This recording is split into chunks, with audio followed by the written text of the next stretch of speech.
या सच में मोटू को कोई मोटा आदमी आवाज देता है? और आखिर पिकाचू की आवाज के पीछे किस इंसान का हाथ है? और आखिर में सबका फेवरेट यानी ओगी के पीछे की आवाज किसकी है? ये जानकर आपके भी होश उड़ जाएंगे। तो आओ दोस्तों, इन सभी कार्टून के पीछे छिपी आवाज की सच्चाई जानते हैं। सबसे पहले बात करते हैं पोकेमोन की। अगर आप लोगों ने पोकेमोन देखा होगा तो आपको पता होगा कि मिस्टी और एश कौन है। मिस्टी और एश पोकेमोन में बहुत अच्छे दोस्त हैं, लेकिन रियल लाइफ में ये दोस्त नहीं बल्कि हाँ हस्बैंड वाइफ जरूर है। और अगर हम बात करें मिस्टी की वॉइस आर्टिस्ट की तो इनका नाम है रुचा दिके और एश को वॉइस देते हैं नचिकेत दिके। ऐश, चलो कुछ खा के आते हैं। अकेली चली जाओ, मुझे भूख नहीं है। अच्छा तो चलो पोकेमोन विलेज में जाते हैं और वहाँ से कुछ सोवेनियर्स खरीदते। मुझे नहीं जाना। ऐश, मैं बस तुम्हारी मदद करने की कोशिश कर रही हूँ। क्यों? तो बात करते हैं मेरी फेवरेट कार्टून यानी डोरेमोन की। देखो डोरेमोन से में डोरेमोन के अलावा भी 4 मेन कैरेक्टर है, जिनमें से डोरेमोन की प्यारी सी डबिंग किसी छोटे से बच्चे ने नहीं बल्कि एक लड़की ने की है, जिनका नाम है सोनल कौशल। काश मैं तुम्हारी बाकी की जिंदगी में भी तुम्हारे साथ रह पाता। वादा करो मेरे जाने के बाद तुम अपना ध्यान रखोगे। अगर जियान और सुनियो तुम्हें परेशान करेंगे तो तुम उनका सामना करोगे। डोरेमोन के साथ अगर हम नोबिता के वॉइस आर्टिस्ट पर भी नजर डालें तो पता चलता है कि नोबिता की डबिंग भी एक फीमेल आर्टिस्ट ने की है, जिनका नाम है सिमरन कौर।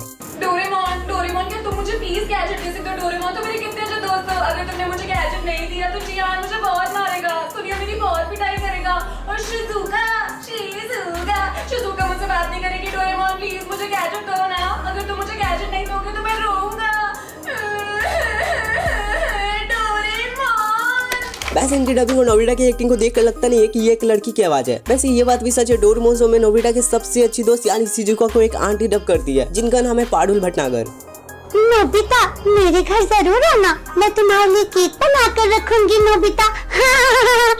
हाँ नोबिता, मैं चाहती हूँ कि हर तरह के मौसम के अलग अलग रंगों के फूल हमें हर समय नजर आते रहे। बट मुझे एक बात की खुशी है कि सुनियो और जियान को किसी फीमेल आर्टिस्ट ने नहीं बल्कि एक मेल आर्टिस्ट ने डब किया है। दिल के बहुत अच्छे हो, जब तक नोबिता को जरूरत नहीं पड़ेगी तब तक तुम गैजेट नहीं निकालोगे। वाह, मुझे हैलोवीन आज तक समझ नहीं आया। इसके बाद बात करते हैं एनिमे वर्ल्ड के सिग्मा किड यानी शिनचैन के बारे में। तो शिनचैन शो में शिनचैन के अलावा भी 4 मेन कैरेक्टर है, जिसमें से सिग्मा शिनचैन की क्यूट सी डबिंग किसी छोटे से बच्चे ने नहीं बल्कि एक लड़की ने की है, जिनका नाम है आकांक्षा शर्मा।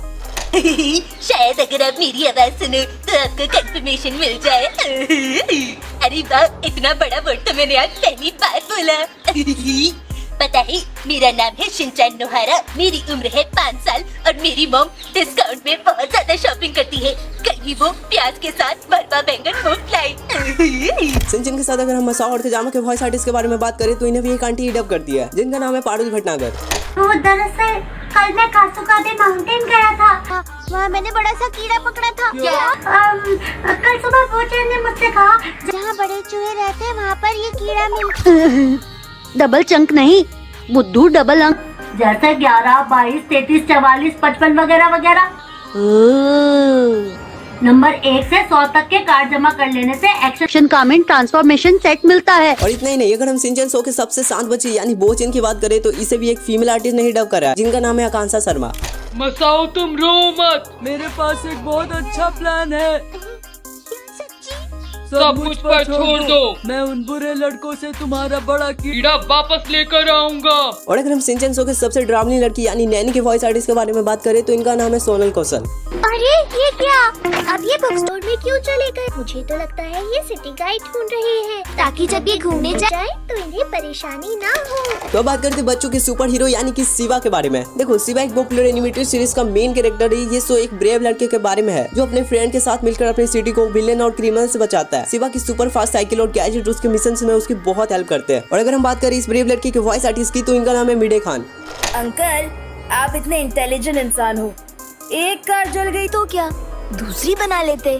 अपनी शक्ति का सही उपयोग करना चाहिए। तो बात करते हैं एनिमे सीरीज के बहुत पुराने कार्टून बेन 10 के बारे में। अब बचपन में आपने कभी ना कभी बेन 10 तो जरूर देखा होगा, लेकिन क्या कभी आपने सोचा कि बेन 10 और उसके एनिमल्स की आवाज के पीछे किसका हाथ है? तो इनके पीछे है संकेत महात्रे का हाथ। हाय, मेरा नाम बेन है, Ben Tennyson. It's hero time. मैं हूँ ह्यूमंगसौर। मैं हूँ Brainstorm. Echo Echo Spider Monkey. Jet Ray. मैं हूँ रॉट बिग। तो बात करते हैं मोटू पतलू कार्टून के बारे में। देखो पहले मुझे लगता था कि मोटू को कोई मोटा जैसा बंदा डब करता होगा, लेकिन सिर्फ मोटू ही नहीं बल्कि मोटू के साथ साथ पतलू, चिंगम सर, जॉन, घसीटराम और डॉक्टर झटका इन सभी को एक ही बंदा डब करता है, जिनका नाम है सौरभ चक्रवर्ती। बड़े भैया खाली पेट दिमाग की बत्ती नहीं चलती। ऐसा है मोटू, जॉन बनेगा डॉन। कौन बोलता है? जॉन बनेगा डॉन, जॉन को रोकेगा कौन? ओए मेरे यार ऐसा मत करो यार, कमाले यार, मार छुटिया पापड़ वाले नु। अयो माँ चिंगम के चंगुल से बचना इम्पॉसिबल, बोलो तो इम्पॉसिबल।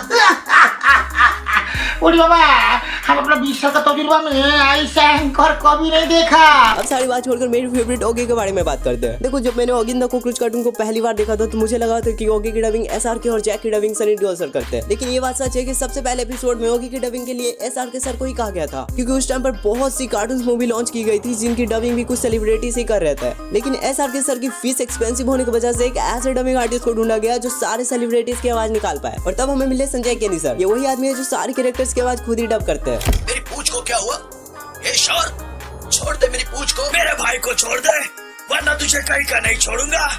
टपोरी टपलू मेरा नाम, ओगी को सताना मेरा काम। भारत माता, इसे कुछ नहीं आता। अभी छोड़ो, कोने में लगे एक टप्पी देते। आज का दिन है बड़ा सुहाना, ओगी बना है स्विमिंग का दीवाना। बीच समंदर में जाके डुबकी लगाई, पर हाय रे उसकी किस्मत, उसकी पूंछ एक शार्क के जबड़े में आई। बच्चा पार्टी मत लेना, टेंशन खाली पे ले। ओगी एंड द कॉकरोचेस के लिए हो जाए एक बार जरा जोरदार ताले। अच्छा है। सुबह सुबह स्विमिंग करने का मजा ही कुछ और है। I just love swimming. मेरी पूंछ को क्या हुआ? ए शार्क, छोड़ दे मेरी पूंछ को, मेरी पूंछ छोड़ दे। लगता है तो ऐसे नहीं मारेगा भैया। भाग भाग के आओ, दौड़ दौड़ के आओ, कुछ और नहीं तो मेरी चेन्नई एक्सप्रेस पकड़ के आओ, बचाओ। ओए, तोड़ दूंगा, फोड़ दूंगा, मेरे भाई को छोड़ दे, वरना तुझे कहीं का नहीं छोड़ूंगा। मैं जानता हूँ बलि बकरे की दी जाती है, शेर की नहीं। तो क्या हुआ, मेरा भाई एक बिल्ला है, मगर उसका जिगर तो एक शेर का है। सीधी तरह से मेरे भाई को छोड़ दे, वरना तोड़ दूंगा, फोड़ दूंगा, सारे दांत उखाड़ दूंगा। ओए, मेरा नाम है बॉब, बलवान बॉब। ओगी की नींद से चुराता हूँ ख्वाब। सीधी तरह से ओगी को छोड़ दे, वरना हो जाएगी तेरी टक टिकी टक टिकी। टपोरी टपलू मेरा नाम, ओगी को सताना मेरा काम। और ये काम हम कॉकरोचों के अलावा कोई और करता है तो हमारा गुस्सा 7वें आसमान पर पहुंच जाता है। सीधी तरह से ओगी को छोड़ दे, वरना हो जाएगी तेरी चिंता ता चिता चिता चिंता ता। डोंट एंग्री मी। बोखला गया है या शार्क तो बोखला गया ना बाबा। भारत माता, इसे कुछ नहीं आता। ये झपलू, ये टपलू, जिस तरह से भूखा कुत्ता रोटी उठा के लाता है ना, ये शार्क को उठा के मेरे पास लेके आओ। मैं इसको मस्त तेल में फ्राई करके ऑमलेट के साथ खाऊंगा, समझा? भाई लोग टेंशन लेने का नहीं, देने का। ये शार्क के भेजे में केमिकल हो जाए, इसका मानस ही कि नहीं, शारीरिक संतुलन भी हिल गया। बिना अमरा से इसका हृदय परिवर्तन नहीं होगा। जब भी छोड़ो, कोने में लेके एक टप्पी देते। कॉकरोच गैंग, हल्ला बोल। फिर क्या था, शार्क की हो गई पिटाई, ओगी की हो गई रिहाई। मोरल ऑफ द स्टोरी, अगर एक उंगली की ताकत से काम नहीं बनता, सारी उंगलियां मिलकर मुट्ठी बन जाओ, जीत तुम्हारी होगी। जीत गई ओगी और कॉकरोचों की टोली। सभी के लिए हो जाए एक बार जरा जोरदार ताली। अच्छा है।